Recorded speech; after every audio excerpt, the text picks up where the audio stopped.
우리가 그 오베데돔 축복 운동을 통해서 이번에 주제는 예배를 회복하고 예배를 배우는 주제를 갖고 우리가 예배를 계속 배워가고 있습니다.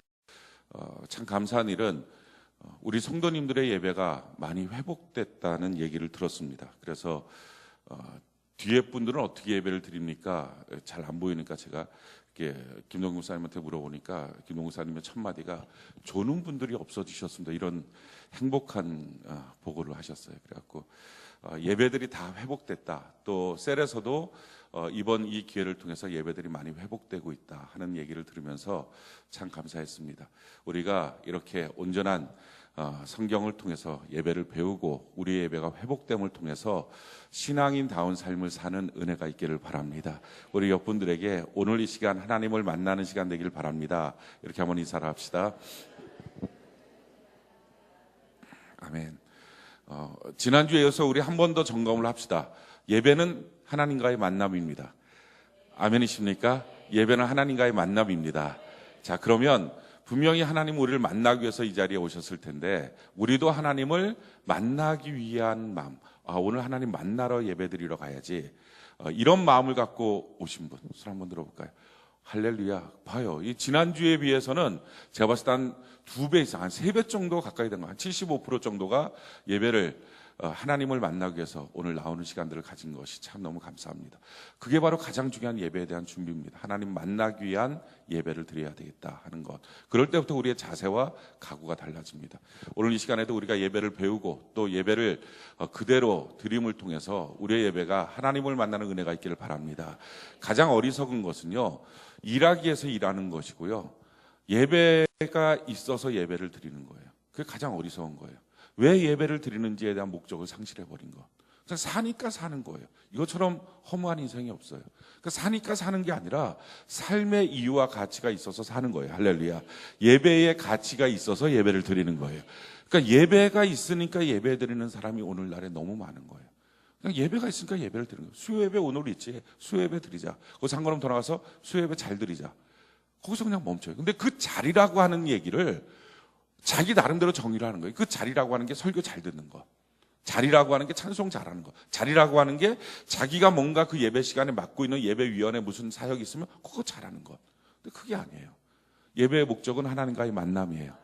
아멘이십니까? 그렇다면 하나님을 만나기를 바랍니다. 그래서 만나기 위한 예배, 여기에 우리의 목적이 있는 거예요. 그래서 예배는 그냥 예배가 아니라 오늘 이 시간 내가 하나님 만나기를 원합니다. 만나야 예배 성공입니다. 우리가 예배 성공자 되는 은혜가 있기를 바랍니다. 한번 따라해 볼까요? 예배 성공자가 삶의 성공자입니다. 아멘이십니까? 예배 성공자가 삶의 성공자입니다. 근데 그 예배 성공이 뭐냐? 하나님과의 만남이에요. 오늘 이 시간에도 우리가 하나님을 만나는 데에 우리의 마음이 집중되기를 바랍니다. 오베데돔 축복운동 예배에 대한 시리즈 우리 9번째 시간입니다. 교제와 축복이라고 하는 제목으로 하나님 말씀 증거하겠습니다. 이 제목이 잘못 나온, 여기도 이렇게 썼나 모르는데 교제가 아이가 아니고 어이거든요. 교제와 축복이면 교제는 무슨 교과서인데, 교제, 우리 교제하는 것과 축복이라고 하는 뜻입니다. 우리가 지금 예배에 대해서 배우고 있는데 이 예배는 하나님의 디자인입니다. 그래서 우리가 만든 것이 아니기 때문에 배워야 합니다. 예배 실패의 가장 큰 이유는 예배를 못 배워서 그렇습니다. 아까도 우리가 한번 봤지만 지난주에 하나님 만나기 위한 예배를 드려야 되겠다는 생각을 갖고 오신 분들이 한 4분의 1 정도 됐어요. 근데 지난주에 말씀을 듣고 여러분들이 이번 주에는 달라진 거예요. 그러니까 배움의 효과가 있는 거예요. 그러니까 75%, 4분의 3이 내가 하나님 만나기 위한 예배를 드리겠습니다 하는 마음을 갖고 준비가 된 거죠. 그러니까 이처럼 예배는 배워야 성공을 하지 안 배운 상태에서는 성공을 못합니다. 그래서 우리가 알고 있는 예배는 다 전통적인 샤머니즘의 예배입니다. 그래서 그 예배 틀을 버려야만 성경적 예배를 우리가 얻을 수 있습니다. 예배는 하나님의 디자인이고 배우고 훈련해야 예배를 드릴 수 있다 하는 것입니다. 가장 중요한 것 첫 번째는요, 예배는 준비되어 드려야 된다 하는 것입니다. 그 예배를 준비하는 것이 여러 가지, 우리가 3가지로 말씀을 드렸지만 다 기억이 나지 않는다고 하면 한 가지만 기억하십시오. 나는 예배드리는 사람이다 라는 마음, 그래서 하나님을 만나야 되겠다는 마음을 갖는 것. 하나님은 내 삶의 모든 부분을 알고 계시는 거죠. 내 말도 내 생각도 내 마음속에 있는 것이 무엇인지도 알고 계신 하나님을 만나야 되는데, 그렇다면 내 모습이 하나님을 만나기에 합당하도록 준비돼야 되겠구나. 이것이 예배를 위한 준비입니다. 예배는 이처럼 준비돼야 된다는 것. 두 번째, 예배의 목적이 중요한데, 우리가 예배를 드릴 때 다른 무엇보다도 하나님을 향한 사랑의 마음이 있기를 바랍니다. 감사의 마음이 있기를 바랍니다. 그리고 하나님의 말씀대로 내가 순종하겠습니다. 이 마음을 갖고 예배를 드리는 거예요. 예배의 구성 요소가 5가지가 있다고 말씀드렸는데, 첫 번째는 찬송과 기도. 이게 예배 시간에 꼭 필요합니다. 그래서 예배 시간에는요, 입을 다물고 처음부터 끝까지 있었다, 그 사람 볼 것도 없이 예배 실패자예요. 반드시 입을 열어 주를 찬양하고 입을 열어 주님께 기도해야 돼요. 아멘이십니까? 이게 반드시 예배의 성공의 요소예요. 그래서 입을 다물고 예배 드리는 것, 이것이 어디서 배운 거죠? 이게 샤머니즘이에요. 여러분, 샤머니즘의 이 굿하는 장면들을 혹시 보셨습니까? 굿은요, 무당이 하고요, 나머지 사람들은 이렇게 하고만 있어요. 입을 안 벌려요. 기껏 해봤자 비나이다 비나이다로 끝나요. 내용이 없어요. 샤머니즘이에요. 우리가 입을 안 벌리고 드리는 예배가 어디서부터 배워진가? 사실은 우리 예배 실패의 모든 부분은 다 샤머니즘에서 배운 거예요. 무당 잡신에서. 그러니까 이걸 빨리 버리지 않는 한 우리 하나님 아버지 앞에서의 온전한 예배자가 안 돼요. 근데 하나님 앞에 예배는요, 여호와의 이름을 부르는 거예요. 그래서 하나님을 찬양하는 것, 높은 소리로 찬양하는 것, 또 하나님 앞에 하나님의 이름을 부르며 기도하는 것, 이게 반드시 예배 가운데 필요합니다. 두 번째 예배의 요소는 말씀과 서언이에요. 하나님의 말씀을 잘 듣는 은혜가 있기를 바랍니다. 근데 하나님의 말씀을 잘 듣기 위해서 뭐가 필요하다 그랬죠? 하나님의 말씀을 잘 읽어야 됩니다. 그러니까 오늘날 성도들이 왜 하나님의 말씀을 못 들을까? 그래서 5년, 10년, 20년 신앙생활을 했는데 어떤 경우들은 우리 교회 와서 저 그 말씀 처음 듣는 말씀이에요. 제가 성경 안에 있는 말씀만 하거든요. 처음 듣는 말씀이에요 라고 하시는 분들이 꽤 많아요. 이유가 뭔가? 이유는요, 그분들이 성경을 우리 교회 와서 읽기 시작했어요. 오늘도 우리 박진영 기사님 아버님 이제 어저께 소천하셨고 오늘 입간 예배를 드렸고 내일 이제 발인 예배를 드리는데, 혹시 못 가신 분 있으면 동국대병원 장례식장이니까 한번 들려서 조문하시고 문상하시길 바랍니다. 우리 교회에서 오늘 이제 입간 예배를 드렸고 내일은 그 아버님이 다니시는 교회에서 이제 발인 예배를 드린다고 그럽니다. 그런데 입간 예배 드리고 이제 성도님들과 같이 교제 식탁을 나눴어요. 근데 그 중에 한 분이 그러는 거예요. 우리 교회 와서 제가 성경 이제 2독제를 하고 있어요. 1독을 다 하고 2독을 하고 있어요. 그때 옆에 있는 사람들이 막 더 행복해하면서 성경 그거 어떤 한 분이 그러더라고요. 권사님인데도 안 읽은 사람들 많다고. 그 권사님도 조사하셨나 모르겠어요. 그분은 그냥 느낌상 그런 거죠. 느낌상. 근데 정말 성경들을 안 읽는다는 거죠. 안 읽으면 어떤 문제가 생기느냐? 말씀을 못 들어요. 실질적으로. 읽은 만큼 들려요. 읽은 만큼. 여러분들이 성경을 안 읽으면 설교 시간에 못 들어요. 그래서 어떤 경우는 이렇습니다. 설교 시간에 못 듣고 난 다음에 셀레비안을 보면서 이런 내용이 설교에 있었어요? 안 들린 거예요. 설교 방송 들으면서 다시 꼼꼼히 듣다가 이런 내용이 있었나? 안 들린 거예요. 왜요? 안 읽은 부분은 안 들려요. 모르는 내용은요, 사람의 귀에 안 들립니다. 그래서 아는 내용만 들리기 때문에 성경을 반드시 읽어야 돼요. 하나님의 말씀을 들어야만 사는데, 들을 때 믿음이 생기는데 안 읽으면 안 들리고요. 또 한 가지, 들린 말씀만 실천할 수 있어요. 순종이 돼요. 왜 내가 하나님의 말씀을 순종을 못할까? 예배 시간에 그 말씀이 안 들려서 그래요. 그래서 어떤 분들은 그렇습니다. 예배 때 뭔가 은혜를 많이 받았는데 나가면 다 잊어버려요. 왜 다 잊어버리죠? 자기 안에 그 말씀을 담을 수 있는 기본 원바탕이 없어요. 그 원바탕이 뭡니까? 내 안에 베이스로 되어 있는 글이 있어야 되는데, 그 글이 말로 들리고 말이 생각이 되어서 행할 수 있는데 글이 없는 거예요. 그러니까 성경을 안 읽으면 말씀을 막 듣고 심지어는 눈물 들렸는데 예배실을 나가자마자 생각이 안 나요. 생각이 안 나는 걸 어떻게 순종합니까? 어떻게 삶 속에 이걸 지키겠습니까? 그러니까 오늘날에 왜 성도들이 말씀의 사람이 안 되었느냐? 왜 말씀으로 변화받지 못하느냐? 예배는 수없이 듣는데 말씀으로 변화받지 못하는 이유는 뭐냐면 가장 근본적인 건 읽지 않아서 그래요. 그러니까 성경을 안 읽으면 성경을 읽어도요, 자기가 아는 부분만 읽어요. 시편, 뭐 몇 가지 그것만 읽는 거예요. 그것만 맨날. 그래서 예배 시간에 그것만 들어요. 아는 부분만. 그리고 신앙의 나눔을 하자 그러면요, 우리 교회 새가족이 아니고 뭐라 그래야 되나요? 헌가족인데 우리 교회 새로 등록한 사람. 그러니까 교회는 다른 교회를 막 다니다가 우리 교회 등록한 이 새가족도 아니고 헌가족도 아니고 이상한 중간에 있는 이런 분들. 이런 분들은 말씀 은혜를 나누자. 그래서 이제 딱 그렇게 하잖아요. 꼭 공통된 특징이 나타나요. 한 6개월이나 이 한 달 동안은 6개월, 뭐 길면 6개월, 짧은 한 3개월 정도는 자기가 하는 말만 해요. 항상 뭐 얘기가 끝나면 무조건 말씀의 은혜, 기도해야 됩니다.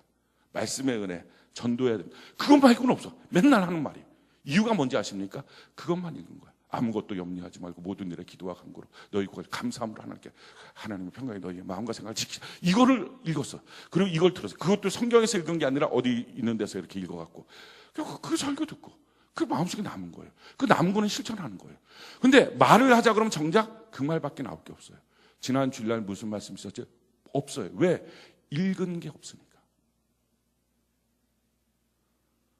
그래서요, 성경 읽기가 너무 중요합니다.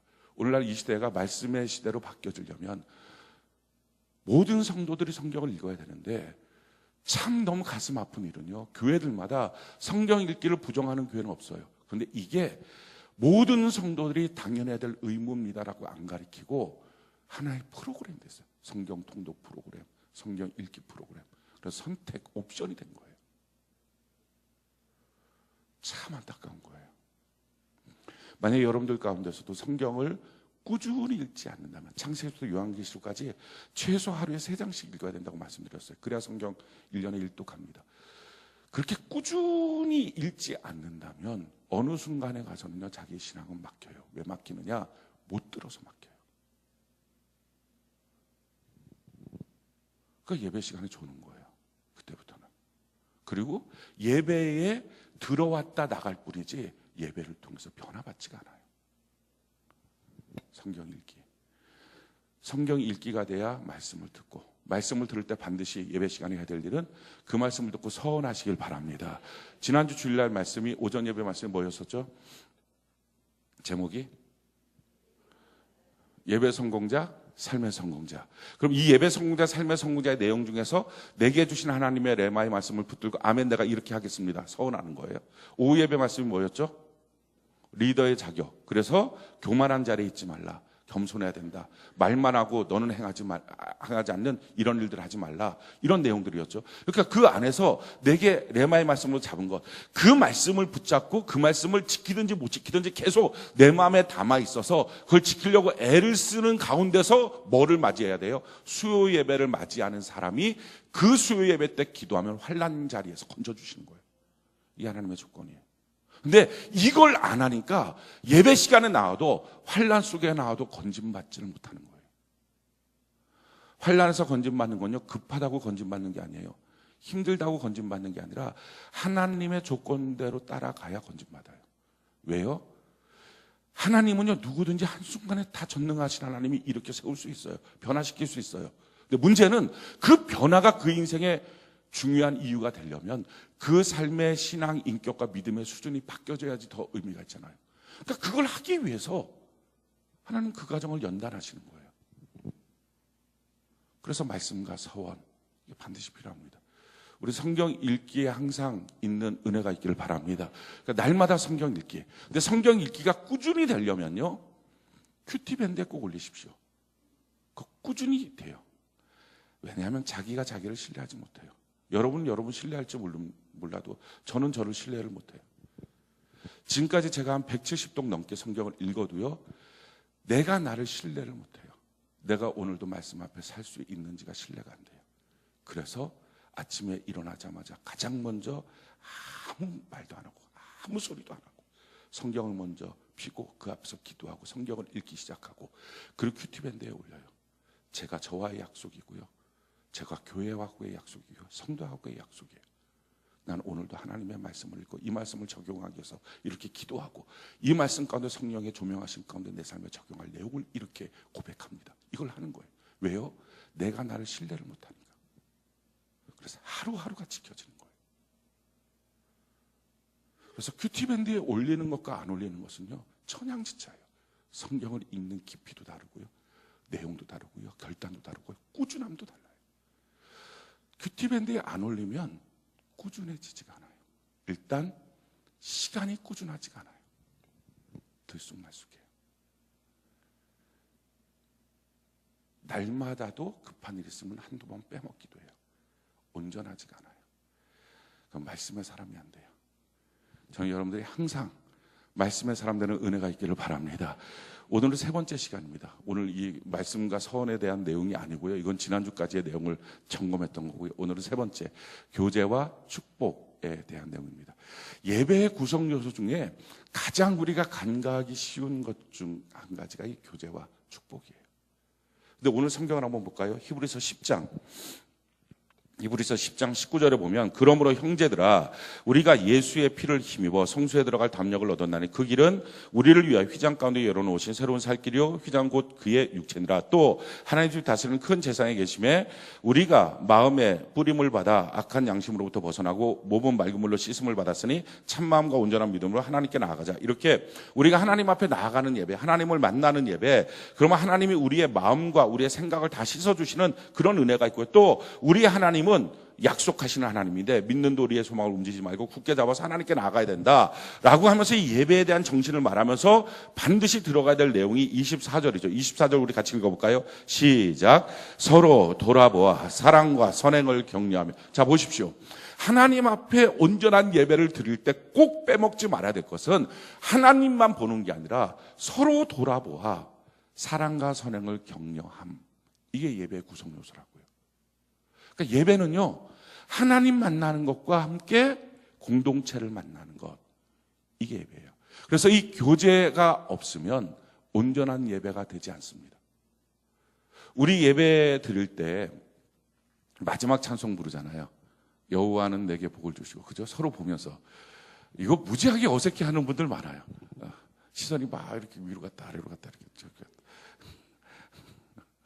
아직까지도 강대상에서 보면요, 이렇게 여호와는 내게 복을 주시고 할 때 이렇게 손은 강단을 향해요. 첫 번째 우리 강단을 향하고 저도 여러분들 향하고 강단을 향해요. 근데 시선은 이런 분들 많아요. 아니 심지어는 이 여호와는 내게 복을 주시고 시간이 너무 민망해서 그 시간만 되면 집으로 가는 분이 있어요. 고정적으로 가는 분이 있어요. 왜 가냐고 신방을 갔어요.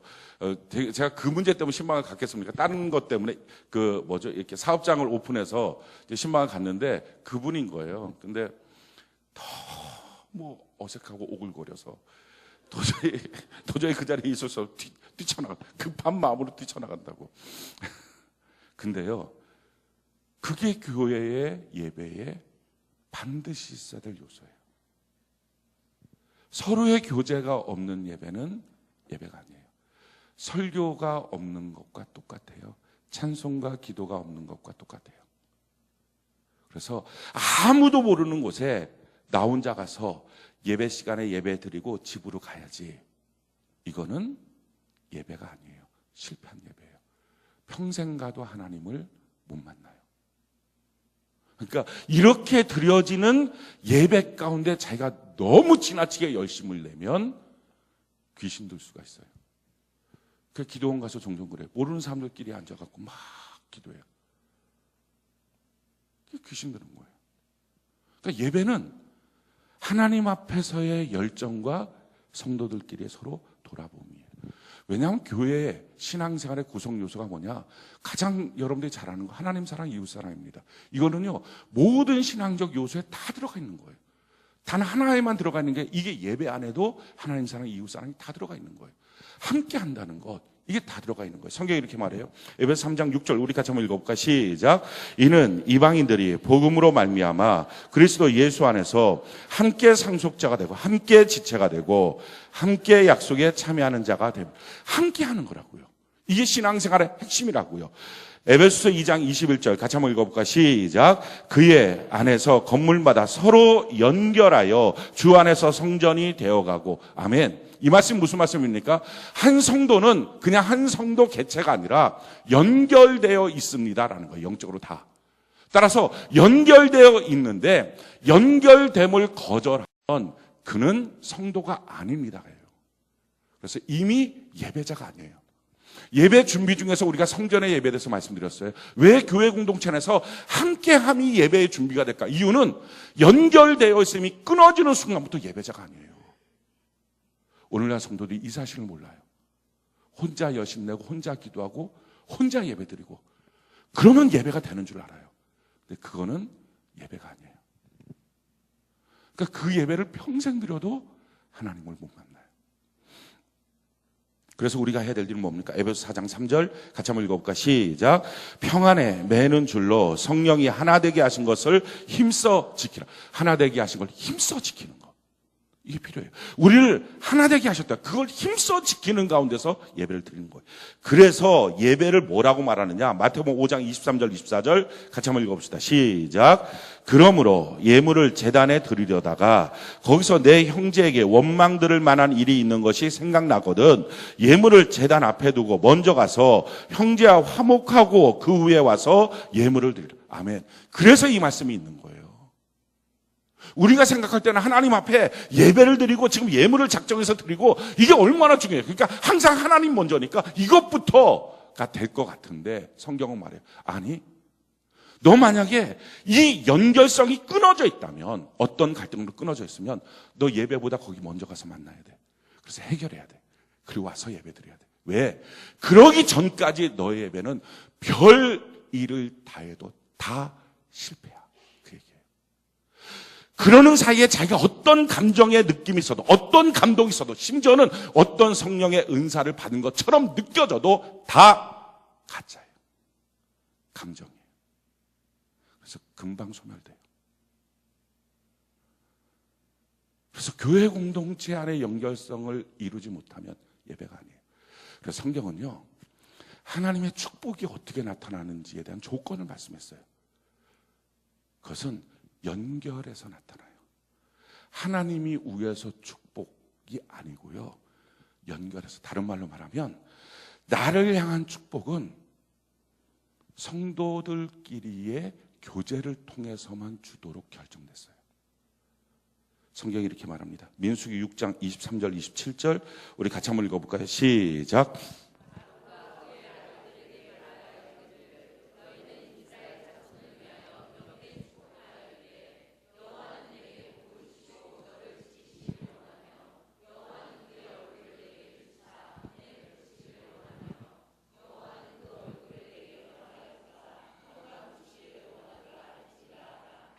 그들은 이같이 내 이름으로 이스라엘 자손에게 축복할지니 내가 그들에게 복을 주리라. 자, 24절부터 26절까지 복에 대한 말씀을 선포하시면서 27절에 이렇게 말합니다.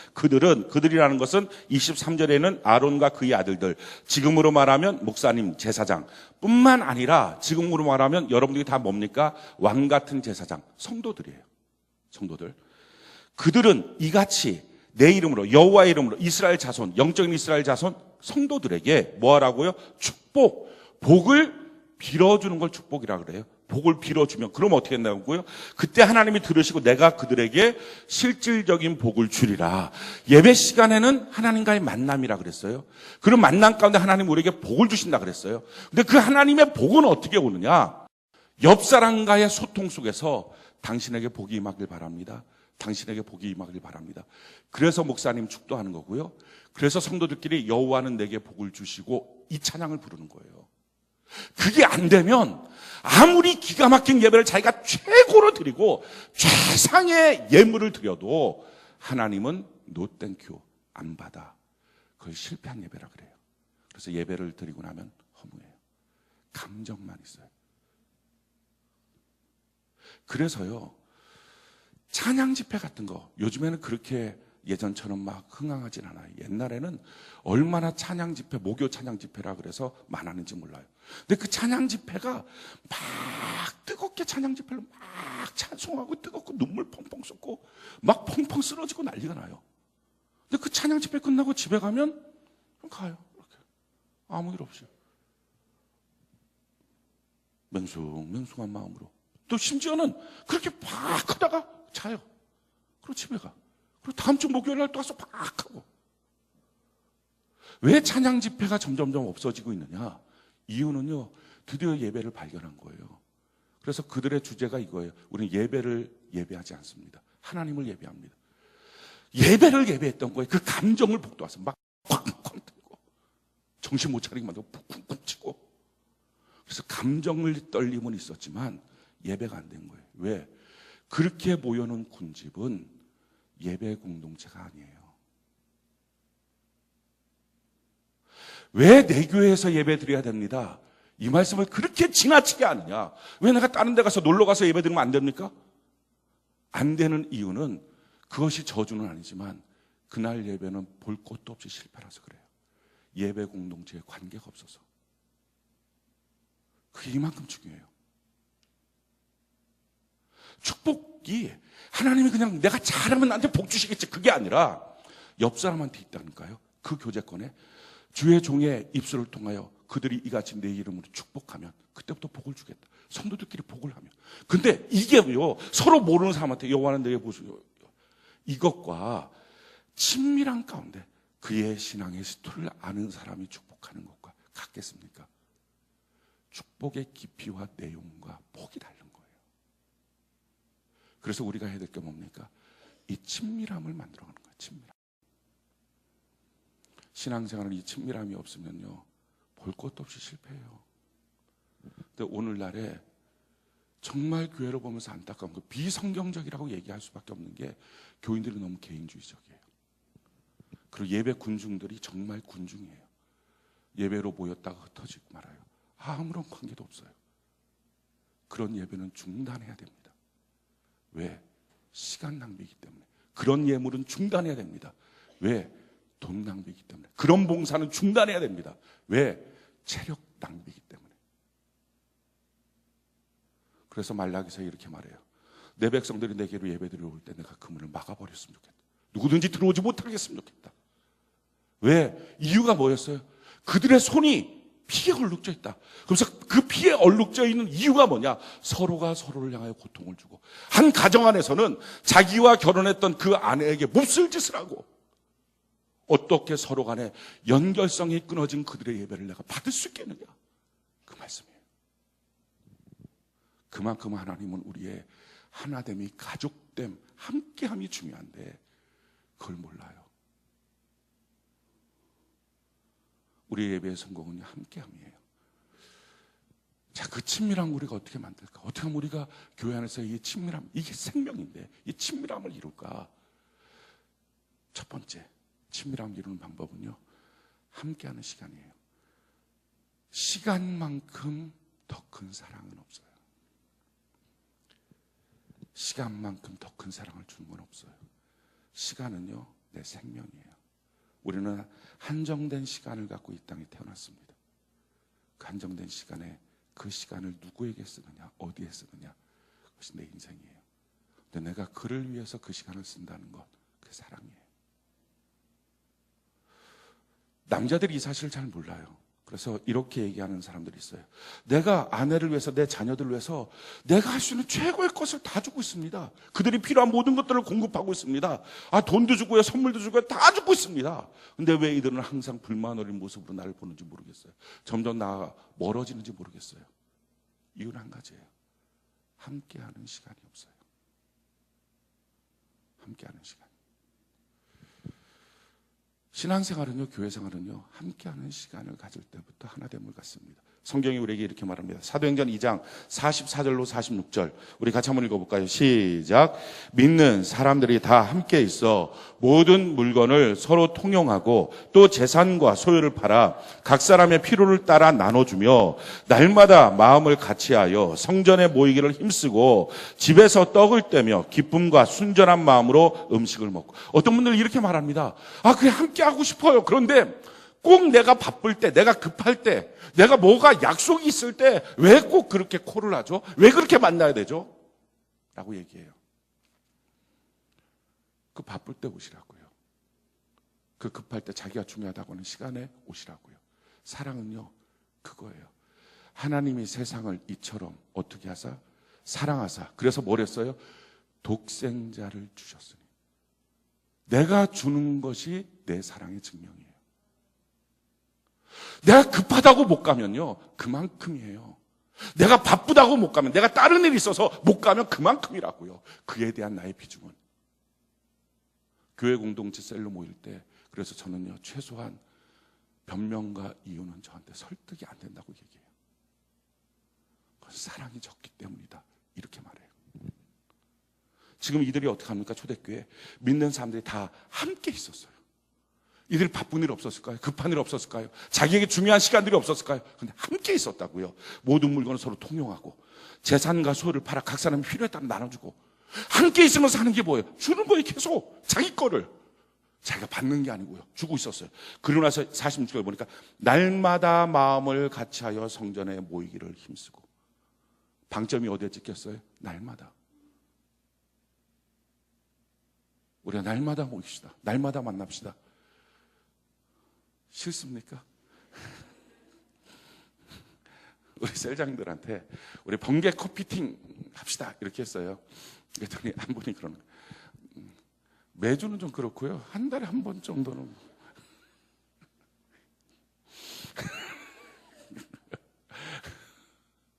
여긴 날마다요. 날마다 마음을 같이하여 함께 모이고. 함께하는 시간보다 더 큰 사랑의 표현은 없습니다. 그래서 성경은 말해요, 나와 함께하는 사람들이 누구냐, 그게 질문이에요. 나와 함께하는 사람, 그 사람들을 지금 사랑하고 있는 거예요. 직장에 있는 사람 아침부터 밤까지 계속 함께합니까? 자기가 원하든 원하지 않든 그들을 사랑하는 거예요. 죄인들, 친구들, 이상한 친구들, 그들과 일주일에 한 번씩 고정적으로 만납니까? 자기가 원하든 원치 않든 자기는 그들을 사랑하고 있는 거예요. 그렇다면 자기의 사랑에 잘못된 부분을 고쳐야 되지 않겠냐는 거예요. 자, 두 번째는요, 우리가 친밀해지기 위해서 꼭 필요한 것, 그것은요, 모든 일에 이렇게 함께 하다 보면 좋은 일만 있겠습니까? 차라리 안 만났으면 좋겠다, 이런 느낌이 드는 경우들도 있단 말이죠. 그럴 때 필요한 것은 그 모든 일에 대해서 사랑을 배워가는 거예요. 자, 골로새 3장 12절로 14절 우리 같이 한번 읽어볼까요? 시작.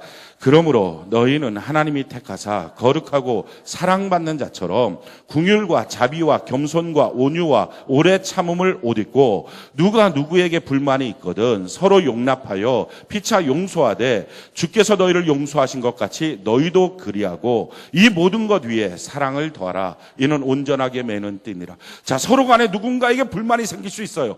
자기와 다른데 어떻게 자기 마음 같게 했어요? 불만이 있을 때 뭐라고요? 누구에게 불만이 있거든 서로 용납하고 용서하되. 이걸 배우는 거예요. 이 사랑을 배우는 거예요. 그래서 모든 사건을 사랑을 배우는 기회로 사용하시길 바랍니다. 그럴 때 친밀함을 만들어 갈 수 있어요. 자, 세 번째, 무엇을 해야 되느냐? 돕는 사람이 되십시오. 내가 누군가에게 도울 수 있는 사람, 내가 누군가를 무엇인가를 섬길 수 있는 사람. 그래서 자꾸 사랑은 받는 거라고 하는 착각을 갖지 마십시오. 누가 나한테 뭘 줄 수 있나? 누가 나한테 무슨 위로를 줄 수 있나? 누가 나한테 좋은 칭찬과 격려를 해줄 수 있나? 자기가 하라고요. 자기가. 그래서 성경이 이렇게 말합니다. 에베소 4장 28절 이하 보니까 도둑질하는 자는 다시 도둑질하지 말고 돌이켜 가난한 자에게 구제하셔도 자기 손으로 수고하고 선하는. 그동안 누군가를 도둑질했다면 이제는 섬겨주는 사람들아, 무릇 더러운 말 너 입 밖에도 내지 말고 오직 덕을 세우는데 소용되는 대로 선한 말을 하여 듣는 자들의 은혜를 끼쳐야 된다. 하나님의 성령을 근심하게 하지 말라. 그 안에서 너희가 고난에까지 인침을 받아. 너희는 모든 악독, 노함, 분냄, 떠드는 것, 비방하는 것을 모든 악의와 함께 버리고. 우리 32절 같이 한번 읽어봅시다. 시작. 서로 친절하게 하며 불쌍히 여기며 서로 용서하기를 하나님이 그리스도 안에서 너희를 용서하심과 같이 친절하게 하는 거예요. 자, 옆분들에게 이 말씀을 적용해 봅시다. 우리가 훈련하는 거라고 말씀드렸지, 예배 구성 요소는요, 친절하게 한번 해보세요. 지금. 자, 시작. 옆 사람에게 친절, 친절, 친절, 친절. 여러분들은 친절할 때 어떤 식의 반응을 하십니까? 내가 이 사람한테 정말 친절하게 지금 대하고 있다. 한번 해보시라고요. 친절하게 대하는 거. 친절.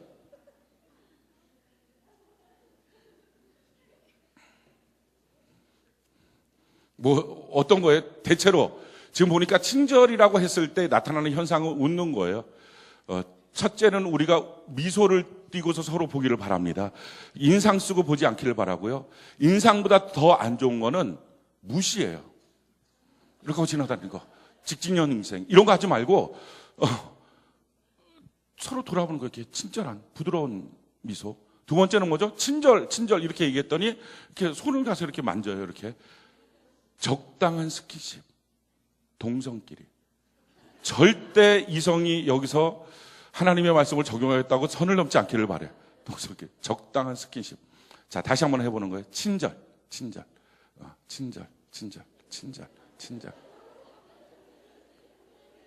자, 그 다음에 뭘 하죠? 웃고 적당한 스킨십을 하고 뭐라고 말합니까?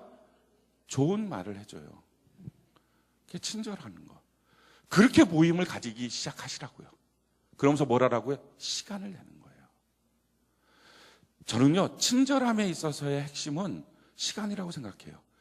서로 간에 이렇게 웃으면서 자기의 중심을 내놓고 뭔가 그 사람을 돕고 싶은 마음이 들어서 자꾸 생각해 보는 거죠. 어떻게 도울까? 어떻게 하면 좋을까? 그냥 무책임하게 만나는 게 아니라 자꾸 생각을 해보는 거예요. 그렇게 하고 만나서 그런 시간들을 자기가 자꾸 내기 시작하면 내가 원할 때도 그가 오고 그가 원할 때도 내가 가고 이러면서 자꾸 시간을 내면 어떻게 친밀함이 없겠어요. 그리고 서로 간에 약간의 갈등이 생길 때는 용납하고 용서할 수 있는 기회로 삼기 시작하고. 아니 어떻게 그게 친밀함이 없겠어요. 근데 이런 친밀함이 느닷없이 어느 날 와서 나랑 친해집시다. 왜 나한테 똑같이 안 해? 깡패예요, 깡패. 둘이서 막 재밌게 가요. 남자 여자가 서로 사랑하면서 I love you, you love me 이런 사랑가요. 근데 덩치 이런 사람들이 문신 있는 사람들이 딱 와갖고서 친하네? 우리 같이 친해봅시다. 이걸 뭐라 그래? 이거 깡패라 그래, 깡패. 그럼 바로 우리가 이수 목사님한테 연락해야 돼요. 잡아가라고. 이런 사람들 있으면. 그죠? 왜 지금 이게 깡패예요? 우리 친해집시다라고 말했는데 어깨동무하고. 왜? 그 함께하는 시간과 희생과 헌신이 없는 상태에서 나도 똑같은 걸 요구할 때 그게 깡패예요. 교회 안에서 이런 영적 깡패들이 얼마나 많은지 몰라요. 그 시간을 내라고요. 그 시간을 드리라고요. 그리고 그 교제와 그 친밀한 가운데 있으면서 그래서 같이 함께 한 마음으로 주를 예배하라고요. 근데 이 친밀한 가운데 우리가 꼭 기억해야 될 게 있습니다. 우리가 교회라고 하는 사실을 잊지 않기를 바랍니다. 왜냐하면 이렇게 친밀해지다 보면 자기도 모르는 사이에 어느 순간부터 이게 정으로 빠져요. 인본주의에 빠져요. 그래서 우리가 교회라는 것을 잊지 않기를 바라요. 한번 따라합시다. 우리는 교회입니다. 다시 한번요. 우리는 교회입니다. 성경이 이렇게 말합니다. 고린도전서 1장 10절. 교회됨을 이루기 위해서 꼭 필요한 것. 고린도전서 1장 10절 같이 한 목소리 시작. 형제들아 내가 우리 주 예수 그리스도의 이름으로 너희를 권하노니 모두가 같은 말을 하고 너희 가운데 분쟁이 없이 같은 마음과 같은 뜻으로 온전히 합하라. 아멘. 왜 우리가 말씀의 은혜를 같이 나누는가? 혹시 여러분들이 그런 분들 계십니까? 말씀의 은혜를 같이 나누다 보면 한 8, 9명 이렇게 나누면 자기가 할 말을 앞에서 다 해. 어차피 똑같은 내용을 갖고 같은 은혜를 받으니까 다 해. 그러면 뭘 하지? 나는 무슨 말 하지? 그래서 뭔가 쥐어짜요. 그렇게 하지 마시라고요. 같은 말, 같은 생각을 해도 된다고요. 아니 그걸 하기를 원한다는 거예요. 그래서 분쟁이 없이 하나 되는 교회의 모습을 누리라는 거예요. 자, 그 다음에 또 뭐 하라고요? 사도행전 20장 28절 같이 한 목소리 시작. 여러분은 자기를 위하여 또한 온 양떼를 위하여 삼가라. 성령이 그들 가운데 여러분을 감독자로 삼고 하나님이 자기 피로 사신 교회를 보살피게 하셨는. 삼가하는 거예요. 조심조심하는 거예요. 함부로 대하지 않는 거예요. 왜? 교회니까. 그래서 무엇을 말할지 무엇을 생각할지를 정말 조심조심해야 됩니다. 자, 그러면서요, 사도행전 20장 32절 우리 같이 읽어봅시다. 시작. 지금 내가 여러분을 주와 및 그 은혜의 말씀에 부탁하노니 그 말씀이 여러분을 능히 든든히 세우사 거룩하게 하심을 입은 모든 자 가운데 기업이 있게 하십니다. 그러니까 뭐 하라고요? 주님과 말씀 중심으로 서 있어야 됩니다. 라는 거예요. 그래서 교회는 뭔가 에베소서 5장 26절 27절 우리 같이 한번 읽어봅시다. 시작. 이는 곧 물로 씻어 말씀으로 깨끗하게 하사 거룩하게 하시고 자기 앞에 영광스러운 교회로 세우사 티나 주름 잡힌 것이나 이런 것들이 없이 거룩하고 흠이 없게 하려 하십니다. 아멘. 말씀으로 씻겨진 교회. 그래서 교회됨을 지켜야 됩니다. 우리 공동체가 서로 간에 함께하는 시간을 갖고 또 서로 간에 용납하는 마음들 갖고 사랑을 배워가고 자기의 귀한 것들을 좀 끄집어내서 서로 도와주기 시작하고, 자, 이렇게 하는 것을만 멈추게 되면, 여기서만 더 가득게 되면 자기도 모르는 사이에 인본주의에 빠져요. 인정에 빠져요. 근데 그때 꼭 기억해야 될 것, 우리가 교회입니다. 할렐루야. 그래서 교회는요, 말씀 중심으로 서야 됩니다. 이거 신본주의 공동체라 그래요. 그래서 물질주의, 서로 성도들끼리 돈 꾸거나 꿔주지 말라는 거예요. 돈이 영혼들을 망칠 수 있어요. 인본주의, 하나님의 말씀의 선을 넘어서는 인간끼리의 정을 가능하면 절제하라. 선 넘지 말라 하는 거예요. 또 세속주의, 세상적 가치관과 하던 방식들을 교회로 끌고 오지 마라. 교회는 정말 깨끗한, 영적으로 깨끗한 수목원같이 지켜져야 교회가 자기가 힘들 때 기댈 수 있는 곳이 돼요. 제가 다 더럽혀 놓으면 어떻게 거기 가서 자기가 다시 회복이 되겠어요? 깨끗한 공동체 만드는 것. 또 쾌락주의, 놀고 즐기는 거에 집중하지 말고, 그게 없을 수는 없어요. 서로 교제하고 놀고 즐기는 거 너무 필요합니다. 그럼에도 불구하고 하나님의 말씀 앞에 우리가 서서 어떻게 서로 간에 아름다운 교회 공동체를 이루어가고 변화되고 성숙할 것인가에 의도적으로 집중하는 것. 그래서 교회 안에서는 서로 배워야 돼요. 성숙해야 돼요. 그게 필요하다고요. 다섯 번째, 어떻게 하면 우리가 친밀해질 수 있는가? 친밀함의 방법. 그것은요, 반드시 세워진 영적인 리더를 지지해야 됩니다. 셀 있으면 셀의 공동체의 영적인 리더, 셀장이 있습니다. 교회는 교회 공동체의 영적인 리더, 담임 목사님 있습니다. 세워진 영적 리더를 지지하십시오. 왜냐하면 영적 리더를 지지하고 붙들어 놓으면 나머지 사람들이 흔들흔들 할 때 있어요. 그래도 다시 돌아올 중심축이 있어요. 근데 영적인 리더를 쳐버리면 모든 양떼가 다 흩어져요. 돌아올 중심축이 없어요. 그래서 자기 안에 있는 셀교회, 진짜 교회는 셀교회거든요. 자기 안에 있는 이 셀교회의 셀장을 지지해 주는 것, 이게 서로 간에 교제할 때 참 필요합니다. 이걸 안 해놓고 교제를 하면요, 셀장은 상관없이 자기들끼리 친하고 셀장은 모르게 자기들끼리 만나고, 그러다 보면 위험해져요. 셀장은 빼놓고 자기들끼리 움직이고 굉장히 위험해지는 거예요. 그 안에, 그 교제권 안에 있도록 하는 것, 영적 리더를 지지하는 것. 그래서 데살로니가전서 5장 12절로 13절 우리 같이 한번 읽어봅시다. 시작. 형제들아, 우리가 너희에게 구하노니 너희 가운데서 수고하고 주 안에서 너희를 다스리며 권하는 자들을 너희가 알고 그들의 역사로 말미암아 사람 안에서 가장 귀히 여기며 너희끼리 화목하라. 아멘. 반드시 해야 될 일은 너희 가운데 수고하고 주 안에서 너희를 다스리며 권하는 자들, 이 영적 리더예요. 그 영적인 리더를 제일 처음에 어떻게 하라고? 알아야 된다는 거예요. 자기 셀의 셀장이 누군지, 그리고 그 셀장이 어떤 신앙의 스토리를 갖고 있는지. 그래서 여러분들이 이걸 알기 위해서는 만나서 대화하는 것도 좋고요, 그럴 수 있는 시간적 여건이 없다면 교회 홈피로 들어가면 나의 세중학교의 이야기가 있습니다. 셀장들은요, 거기에 다 자기의 세종교회 이야기 스토리가 있어요. 그걸 왜 쓰게 했느냐, 작년에. 그래야 성도들이, 자기 셀원들이 자기 셀장이 어떤 신앙의 스토리를 갖고 있는 사람인지를 알 수 있어요. 그게 첫 번째예요. 자기의 영적 리더를 지지하는 것. 자, 그 다음에 뭘 하라고요? 그들의 역사로 말미암아 사랑 안에서 가장 귀히 여기고, 가장 귀하게 여겨야 돼요. 우리 모여있는 공동체 중에서 셀장은 이 중에 한 명이 아니고요, 우리 전체 중에서 가장 귀한 분입니다. 이 마음이 있어야 영적 리더를 지지하는 거예요.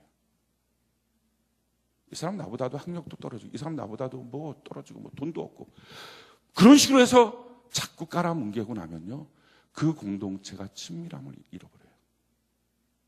셀장 중심으로 모였을 때 이루어집니다. 그렇게 하고 난 다음에 세 번째 뭐 하라고요? 너희들끼리 화목하라. 저는 이게 진리인 것 같아요. 싸우면 이상하죠.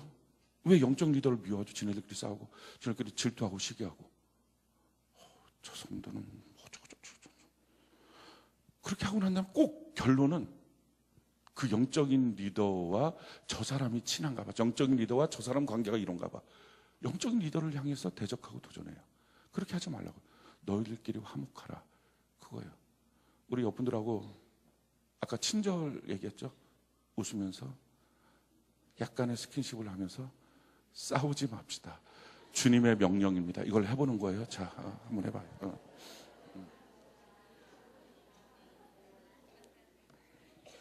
자, 그런데 이미 싸웠어요. 그럼 어떡할 거냐는 거예요. 이미 싸워서 깨졌어. 보기가 너무 싫어, 그 사람이. 그럴 수 있어요, 교회 안에서. 그래서 저 사람 진짜 싫은데. 나 그래갖고 저 사람이랑 예배가 다르기를 원해서. 1부 예배 들으면 2부 예배 들으면 2부 예배 들으면 1부 예배 들으면 이렇게 예배를 달리하고. 뭔가 같이 있는 게 싫은 거예요. 그래갖고 저 사람이랑 같이 있어서 셀 모임도 싫고 싸웠어요. 이미 깨졌어요. 그럼 어떡할 거냐. 이 깨어진 관계는요, 시간이 지난다고 해결되지 않습니다. 왜냐하면 그는 영적인 문제가 있어서 그래요. 그래서 깨어진 관계는 반드시 회복의 노력이 필요해요. 왜 이게 중요합니까? 깨어진 관계로 내버려 두면 어떻게 된다고요? 자기 예배는 그것이 이루어지는 그날까지 별 열심을 다해도 무조건 실패한 예배라서요. 우리의 예배가 실패한다면 우리는 삶의 이유가 없는 사람들이에요. 그래서 깨어진 부분은요, 반드시 회복돼야 돼요. 자, 그러면 어떻게 회복을 시킬까 하는 거죠. 제일 첫 번째, 아까가 더 귀가 쫑긋해야 되는데 왜 지금이 더 귀가 쫑긋하죠? 이분들이 많이 싸워서 깨어졌나, 관계들이? 이건 몇 분들이 해당되지 않을 것 같은데 아닙니까? 모든 분들에게 지금 해당되고 있는 말씀입니까? 아무튼 집중을 해서 듣기를 바랍니다. 제일 첫 번째, 나의 잘못이 있다 에서 머물지 마시고요, 나의 잘못이 더 크다라는 생각을 하는 거예요. 사람들은요, 누구든지 누구랑 싸우면 나도 잘못했지 그러면서 뭐라고 말해요? 그게 훨씬 커, 이거예요. 그래서 이게 해결이 안 돼요. 그런데 내가 훨씬 더 잘못이 크다라고 인정하는 거예요. 그게 영적인 사람이에요. 신앙의 사람은요, 하나님 앞에 점점 가까이 가면 가까이 갈수록 자기의 죄악이 더 잘 보여요. 그래서 자기의 죄가 더 크다는 걸 알아요. 성경이 이렇게 말합니다. 마태복음 7장 5절 우리 같이 한번 읽어볼까요? 시작. 외식하는 자여, 먼저 내 눈에서 들보를 빼어라. 그 후에야 밝히 보고 형제의 눈에서 티를 빼리라. 아멘. 내가 들보가 있습니다. 저 사람 티밖에 없는데 그 마음이 있어야 돼요. 내 잘못이 더 크다는 걸 인정해야 돼요. 혹시 여러분들 가운데 지금 무엇인가 갈등이 있는데 아직도 내가 잘못한 건 알지만 박수는요 혼자 못 치잖아요. 같이 부딪혀야 되잖아요. 알지만 그가 훨씬 더 큰 잘못이 있어요라고 생각한다면 영적인 미성숙자라고 생각하십시오. 그리고 빨리 영적으로 성숙해지십시오. 그리고 이 예배를 통해서 정말 영적으로 성숙해져서 내가 더 큰 잘못이 있구나 우겨서 하는 게 아니고요, 하나님이 오늘 그 죄악들을 성령 가운데 보여주시는 은혜가 있기를 바랍니다. 그래서 그게 고백되고 나면 참 쉽게 해결돼요. 사람은요, 미안한 마음을 가져야 화목하게 될 수 있습니다. 당당하고 당연한 마음을 갖고 있으면 절대 화목할 수 없어요. 내가 미안한 마음이 있어야 돼요. 내가 죄송한 마음이 있어야 돼요. 그래야 화목이 돼요. 자, 그 다음에요, 두 번째는 문제가 있을 때 사람을 공격하지 말고 문제를 공격하십시오. 참 중요합니다. 어떤 일이 터졌어요. 그럼 이렇게 말해요. 그 사람 왜 그래? 해보신 분? 빨리빨리 손 들어요. 빨리빨리. 다 해놓고서는 잘못했어요. 두 손. 뭐 사건이 터지면 누가 무슨 일을 한 거예요. 그 사람 왜 그래 도대체? 거상으로 놀아서. 그 사람 좀 이상한 거 아니야? 그 사람 좀 정신감정 받아야 되는 거 아니야? 왜 그래 그 사람? 지금 뭐라는 거예요? 사람을 공격하는 거예요. 사람을. 그래서 그 사람을 향해서 그의 인격이나 그의 신앙을 공격해요. 아니 왜 집사가 아니 왜 장로가, 아니 왜 목사가 왜 저래? 신앙 공격하고요. 그 사람 왜 그런 식이야? 왜 그런 식으로 말해? 그 사람 왜 그래? 그 사람을 공격해요. 근데 예수 믿는 사람들은요, 사람을 공격하는 게 아니에요. 문제를 공격하는 거예요. 그래서 어떤 일이 생겼어요. 왜 그 문제가 생겼지? 지금 그 문제가 생겨서 당한 건 누구예요? 자기한테 당한 거예요. 그 문제가 지금 왜 나한테 생겼지? 그 문제가 지금 왜 나한테 왔지? 그럼 뭘 돌아봅니까? 왜 이것을 내게 주신 하나님의 영적인 뜻이 뭐지를 생각하게 돼요. 근데 그 사람 왜 그러지? 하면 뭘 합니까? 그 사람을 공격해요. 그래서 마귀가 틈을 타요. 항상 영적인 습관을 어떤 일이 생겨도 사람을 향해서 공격하지 말고요, 문제를 향해서 공격하시라고요. 가정 안에서도 문제가 생겼어요. 그러면 속으로 저놈의 여자 저거 어떻게 하지, 저걸 저 왜 저러지, 저 인간 때문에 내 인생 다 오그라붙었어. 그런 거 하지 말고 그 일이 왜 생겼지? 사람을 공격하면요, 자기하고 분리된 사건이에요. 그의 사건이에요. 그래서 그의 사건이기 때문에 그를 향해서 마음껏 공격하고요, 자기하고는 아무 상관도 없다고 생각해요. 근데 그의 사건으로 하면요, 그런데 문제는 뭐예요? 지금 내가 속상한 거예요. 내가 힘든 거예요. 나한테 이렇게 일어난 문제를 왜 그의 사건이라고 생각하냐고요. 그래도 해결도 안 되는 걸. 그러니까 사람을 공격하지 말고 문제를 공격하면 왜 이 문제가 내게 생겼지가 되는 거예요. 여러분, 조금이라도 성경을 읽은 사람들은 여기 하나님 뜻이 뭐지? 이게 보여요. 그때부터 기도할 제목이 생기고요, 해결의 방법이 나타나요. 절대로 사람을 공격하지 마십시오. 마귀는 사람을 공격하게 하지만요, 하나님 그 문제를 공격하게 하십니다. 그래서 그 배후에 있는 사탄 마귀를 결박시킬 수 있어요. 그래서 그 문제로부터 자유케 되는 은혜가 있기를 바랍니다. 세 번째는요,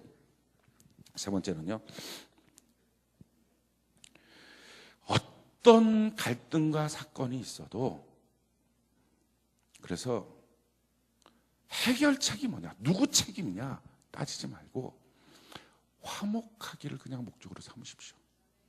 화목하기를. 이게 동의되기가 되게 쉽지 않아요. 그럼 뭐 나만 손해봐? 이런 느낌 들어요. 사실은 자기만 손해보는 게 아니고요, 자기가 이득 보는 거예요. 왜냐하면 자기가 잘못한 게 더 커요, 기도하다 보면. 근데 이걸 화목하게 만든다는 것, 이게 되면 왜 그게 필요하냐? 이유가 뭡니까? 우리를 왜 불러주셨어요? 골로새서 3장 15절 말씀 우리 같이 한번 읽어볼까요? 시작. 그리스도의 평강이 너희 마음을 주장하게 하라. 너희는 평강을 위하여 한 몸으로 부르심을 받았나니 너희는 또한 감사하는 자가 되라. 우리를 왜 불러주셨다고요? 평강한 관계를 이루도록. 그게 부르심의 목적이에요. 그래서 나와 그 사람이 평강의 관계, 화목의 관계를 만드는 것이 일단 목적이에요. 이 문제를 해결하는 것은 그 뒤의 문제고요. 이 문제 해결은 하나님이 임재해야 해결하는데, 하나님의 임재가 있으려면 나와 너와의 연결 가운데 하나님 앞에 예배드려야 되거든요. 그러니까 이게 먼저라고요. 우리는 문제를 해결하고 하나님께 나가려고 그래요. 자꾸 시시비비 다 따지고 누구 잘못인지 따지고, 그걸 하지 마시라고요.